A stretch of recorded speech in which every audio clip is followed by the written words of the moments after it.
Back in high school, I was a four-sport athlete, and when I graduated, I was looking forward to attending a university or college. My pride and joy was track and cross country. That's what I was most talented in. The phone rang one night, the spring of '76, and about 7 o'clock or after dinner, it was Coach Greeno from the University of Jamestown.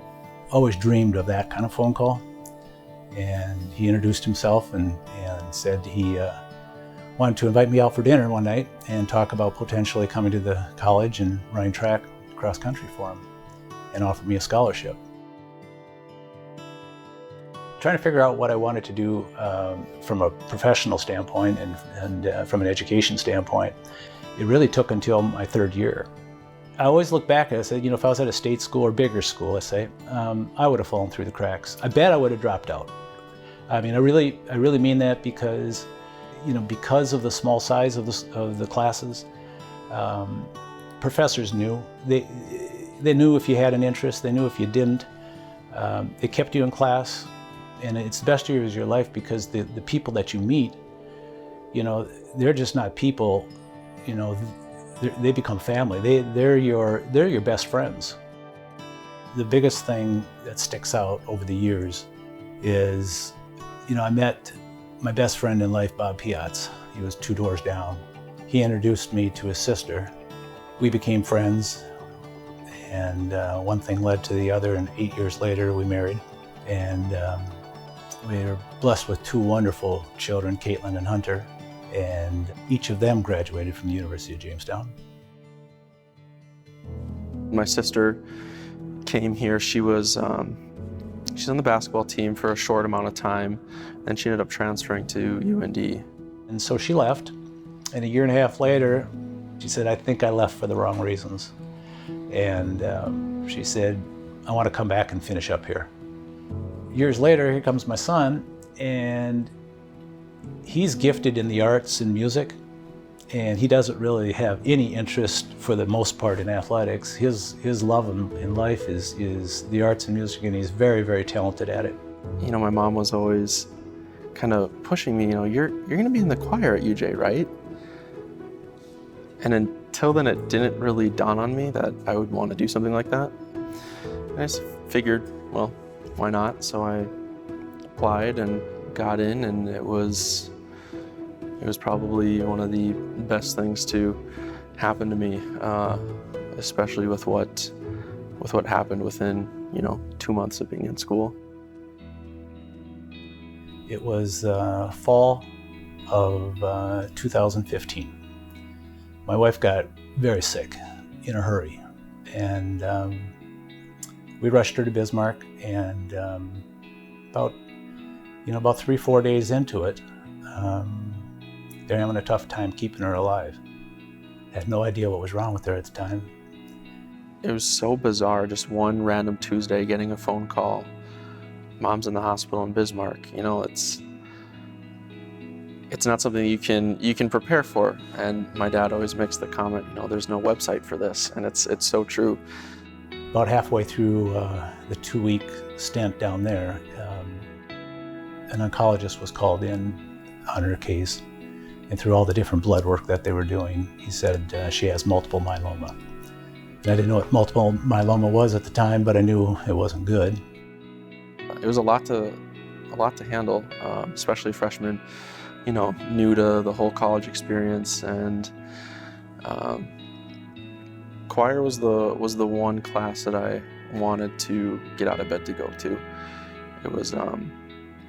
It was easy. It was the one time and place where I could just take a deep breath in and sing and just forget about everything, and it was awesome. So the family connection that I made within the choir was huge. There's a very big part of me doesn't believe that I would have continued at UJ if I didn't have that kind of feeling of home in the choir.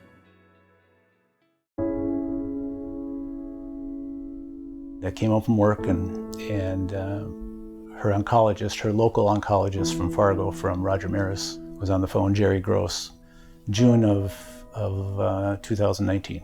He said, have I caught you at a decent place? And I said, yeah, I just got home from work. I thought immediately there must be something wrong here, and certainly there was. He said, Steve, he said, there's just no way to, this is the worst part of my job. He said, she's got 3 to 6 months to go. That's all she has.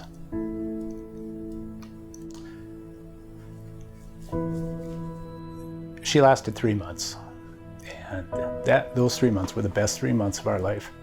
It solidifies what was a good marriage was a great marriage. We got to spend 3 months and cover a lot of ground, and those were 3 of the best months. Most difficult months, of course, but 3 of the best months, that we had. To get to spend with your kids and your grandkids, and just all the things that were important.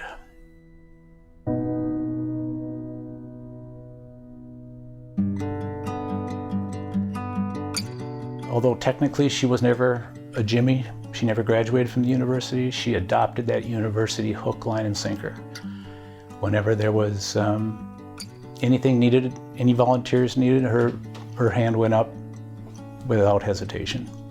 She was really involved with Dine and Bid. That was kind of her stomping grounds. She loves to organize, loves to plan. Whenever the university during Thanksgiving and Christmas, when they would shut down and the cafeterias shut down, she'd invite the basketball team. She'd invite anybody, and she loved to entertain and feed, and she was a wonderful cook. Yeah, she just took a liking to taking care of other people. It was really never about her. It was always making sure everyone else was comfortable and happy and doing whatever she could. That's kind of how she gave back to the university.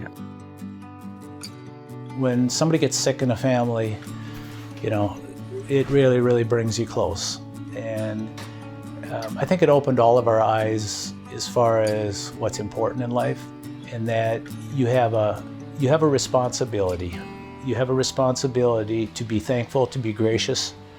And when somebody or an institution has done good by you, in any way, shape, or form that you can, you try to give back. You try to pay it forward.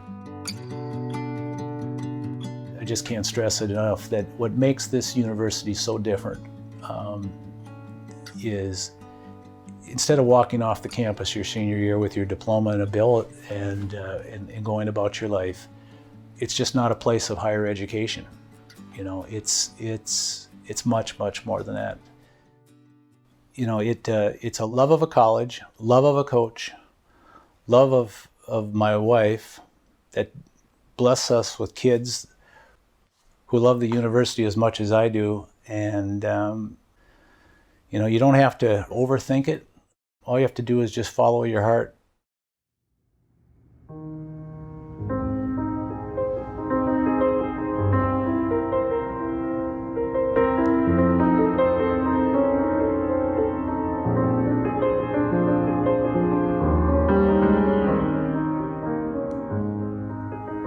It's really cool how, when I look back and reflect on my mom's life, when you're young, mom's just mom. You love her. Dad's just dad. You love him. It's one of those things. And then when you lose them, I look back and I see the way that she lived her life, and it was so for everyone else. Even in her last days, it was always about everyone else. It was never, ever about her. And she just gave, and gave. And then I come to a place like the University of Jamestown, which had such a powerful impact on who I've become. I kind of connect the two because I just see, the university gave me so much. And I really gave it so little when I was here. And it creates this, desire that, I want to follow in those footsteps. I want to follow in my mom's footsteps. I want to follow in the university's footsteps, and I want to give where I can. it's definitely made an impact, for sure. The specialness of it is that it's more than a university. It's more than a campus. It's more than a college. You know, it's personal, and that's what it is. It's personal.